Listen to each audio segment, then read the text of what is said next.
வணக்க நண்பர்களே. இன்னைக்கு நம்ம சிம்பிளிஃபிகேஷன்ல இந்த மாதிரி டைப் சம்ஸ் தான் பார்க்க போகிறோம். இப்போ வந்து எக்ஸில் 1/3 இல் 1/2 இல் 1/5 ஈக்குவல் டு 15. இப்போ இந்த இல் இந்த மாதிரி கொடுத்துருந்தாங்கன்னா இதுக்கு வந்து பெருக்கல்னு அர்த்தம்.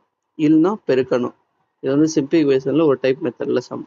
இப்போ எக்ஸில் X into 1/3 into 1/2 into 1/5 equal to 15. இப்போ இந்த எக்ஸை மட்டும் இங்கே எக்ஸை மட்டும் வச்சுக்கிட்டு இந்த 1/3 1/2 1/5 பிறகுனா 1/30 கிடைக்கும். 1/30 இந்த எக்ஸை மட்டும் இங்கே வச்சுட்டு 1/30 அங்கிட்டு கொண்டு போனால் இது இங்கே டிவைட் பையில் இருக்கிறது அங்கிட்டு போச்சுன்னா மல்டிப்ளை மாறும். அப்போ எக்ஸ் இன்ட்டு 15 இன்ட்டு 30 வரும். அப்போ இது overall sum x is equal to 450 கிடைக்கும். இதான் இதுக்கான ஆன்சர். தேங்க்யூ.